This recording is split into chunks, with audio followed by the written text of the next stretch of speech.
Welcome to the Doherty Water for Food podcast.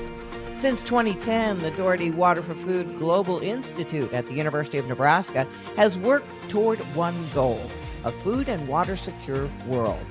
One in which global food security is ensured without compromising the use of water to meet other essential human and environmental needs. It's a daunting vision, but one that is vitally important. This podcast amplifies the voices of those making waves in this space. We hope you enjoy today's episode. Welcome to the Water for Food podcast. I'm this week's host and University of Nebraska statewide water extension educator, Crystal Powers. The University of Nebraska recently updated its nitrate recommendations for irrigated corn. This has been an effort across many people and many sectors, but to talk about the work and its significance to water and food security, I'm joined here today by Dr. Richard Ferguson. He's a professor of agronomy and horticulture at the University of Nebraska-Lincoln, who's been heavily involved with the calculation of soil nitrogen from the start. Richard, thanks for joining us today. You're welcome. Glad to be here. So I'm really looking forward to hearing your story today. Can you set the stage for us about how your work aligns with the DWFI mission to improve food security with less pressure on water? Yeah. So my work for a while, always I think, while I've been a faculty member at the University of Nebraska, has aligned.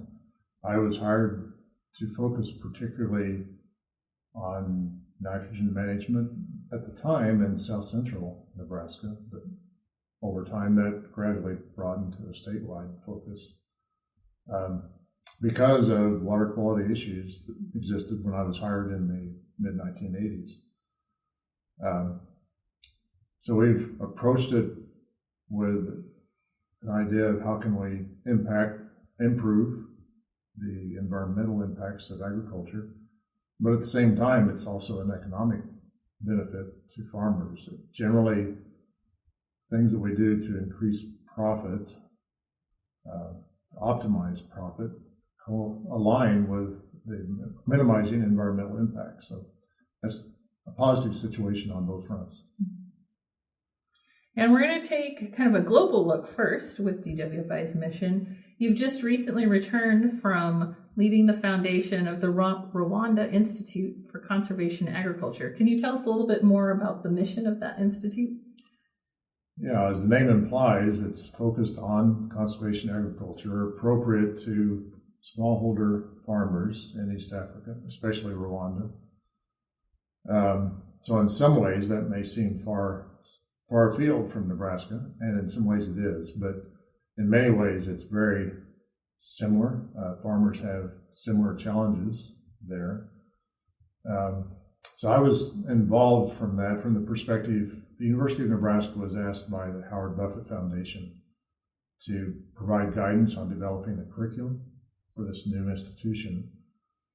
And so I served on a curriculum advisory committee for a while, and through that process came to know the foundation and Howard Buffett. And so I was asked by the foundation to serve as vice chancellor of the institution to help it get up and running, which was a great privilege, a great honor, something I did for 5 years, and felt like after 5 years, which was longer than I initially planned on being there, but some things happened in 2019 and 20 that slowed everybody down a little with COVID. So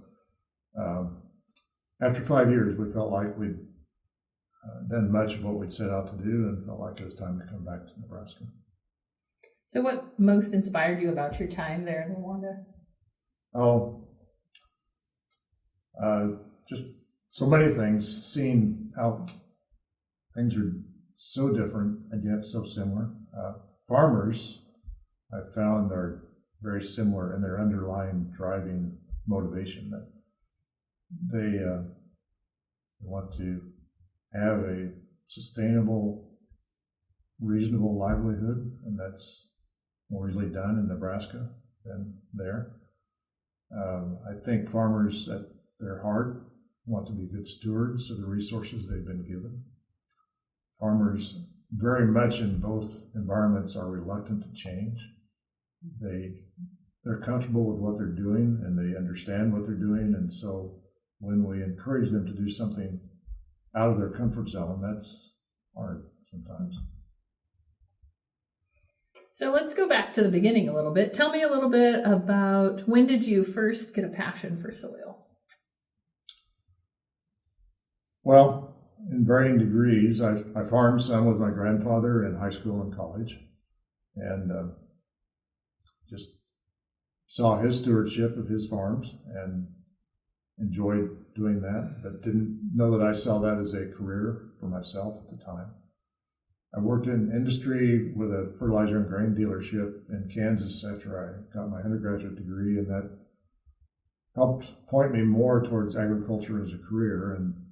And during that process, I saw the need for further education, so I went on for grad school. And it was really in grad school that I focused on soil and started to really appreciate the scientific side of that. So that became my career. That was it in the early 1980s then. So let's focus in a little bit on the nitrogen management piece. Could you introduce a little bit of why nitrogen is so critical for food and water security? Well, it doesn't matter what crop you're growing or where you're growing it. Every crop, everywhere needs nitrogen. That's central to the physiology of the plant. Sometimes, perhaps often, it needs more than it can get naturally from the soil or the environment. So hence the need to provide that in ways. And historically, over time, the primary source of that was through manures, I would say. Even in Nebraska, synthetic fertilizers didn't become widely available until after World War II. And so the options that we have to provide nitrogen as a resource have greatly increased in the last 60 or 70 years, as well as other nutrients that are needed often that we can't sometimes have enough in the soil to meet the full potential of crop demand. So nitrogen is a very dynamic nutrient. It's extremely challenging in the soil. There are many forms that change over time with how things are going on, particularly with microbial activity in soil. So it makes it a fascinating nutrient to work on. Yeah, so here in Nebraska, we're proudly the corn huskers. So much of our focus is on nitrogen management in corn. Can you take us on a journey of how nitrogen recommendations have changed over the years for corn crops? Yeah. That's something I've been talking to farmers about in extension meetings this winter. As I've looked back as we've embarked this year on some added options for management we'll come to later, but just thinking back later, so after World War II, as nitrate production in the U.S. particularly, but globally shifted from explosives to fertilizer, that resource began to be widely available, or more widely available to farmers in the 1950s. And so our advice to farmers on how to use that has evolved as we've learned more through science and research, and then working with farmers.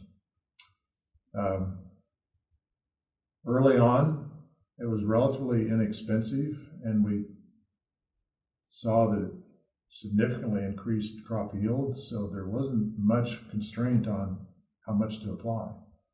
Farmers could put a lot on.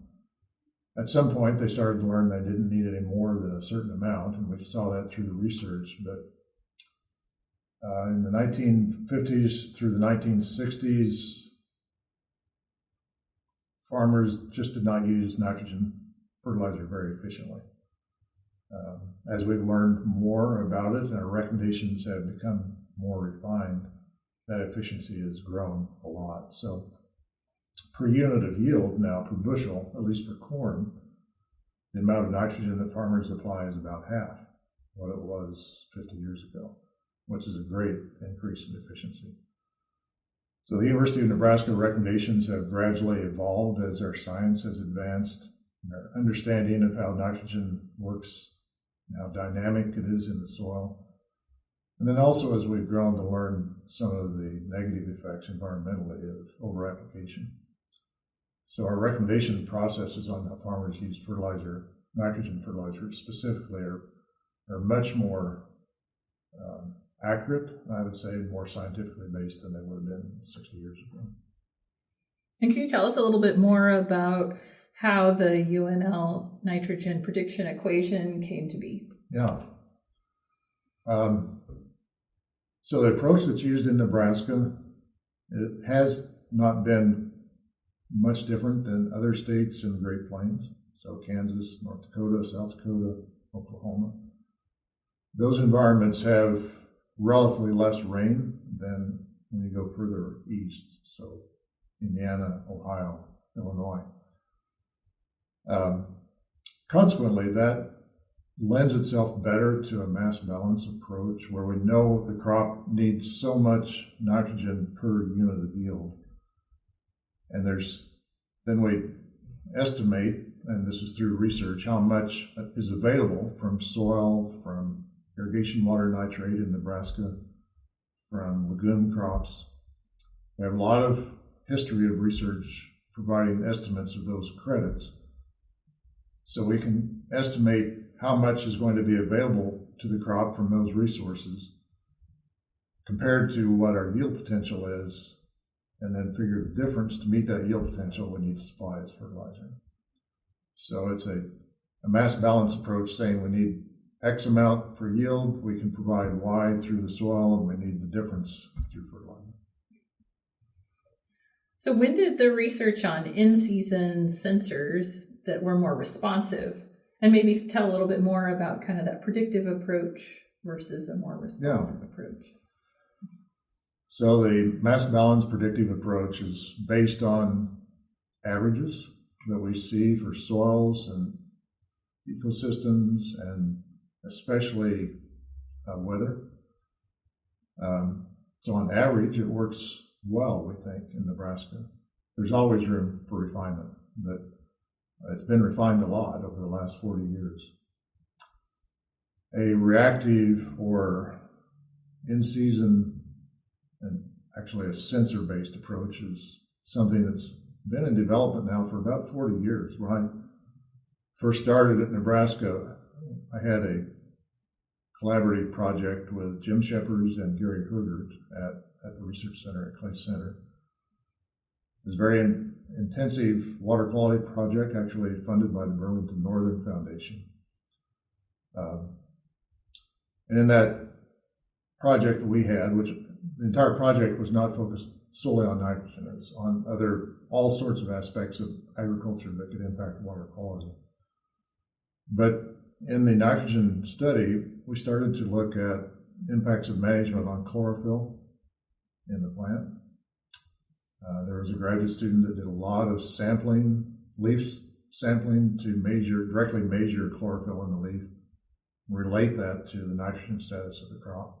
And the chlorophyll is the part that makes it green, yeah? Yes. Mm-hmm. So chlorophyll is the pigment that in all plants causes them to look green. And chlorophyll happens to contain a lot, actually most of the nitrogen that's found in plants. So over time, that project led us to ways to measure chlorophyll in plants, and it evolved to using sensors of various types. Eventually, sensor-based approaches became commercialized. So there are companies that developed sensors to help farmers manage fertilizer. Those are still available commercially today.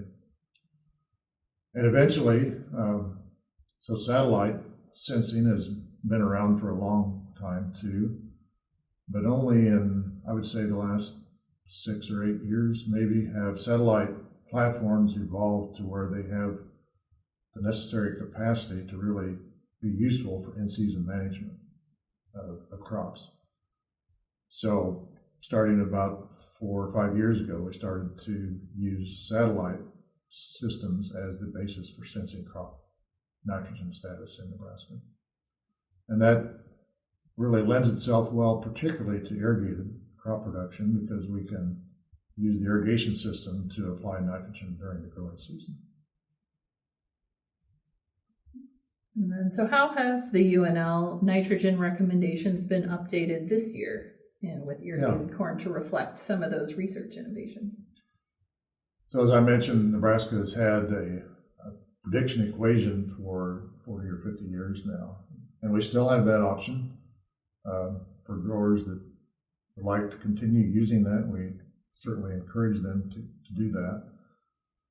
But based on research over the last 4 or 5 years, much of that conducted through the Nebraska On-Farm Research Network with the growers, we felt like we had a sufficient database to formalize those findings into recommendations for growers. So a new NEB guide was published in December on providing guidance for in-season management for growers, especially for irrigated corn. And so that's what we've been talking to growers about this winter. Very good. Is there anything we missed that we need to cover? Well, I would say that in-season management is something that is certainly out of the routine comfort zone for many growers. So we recognize it's going to take time. Those growers that I've talked to that have used it, that have tried it through the On-Farm Research Network, are pretty sold. I talked to a farmer yesterday who said he had 16 center pivots that he was using it on last year. He's still not absolutely sure it will work on all of his fields, but he feels like the technology is a significant shift in how he's managed nitrogen from in the past, and is anxious to see it come along to be more formalized and anxious to see it further refined as time goes by. Very good. Well, thank you for joining us today, Richard. You're welcome. Thanks for asking. Thanks for joining us this time on the Doherty Water for Food podcast. Make sure to visit our website, waterforfood.nebraska.edu, to view show notes or subscribe so you don't miss future episodes.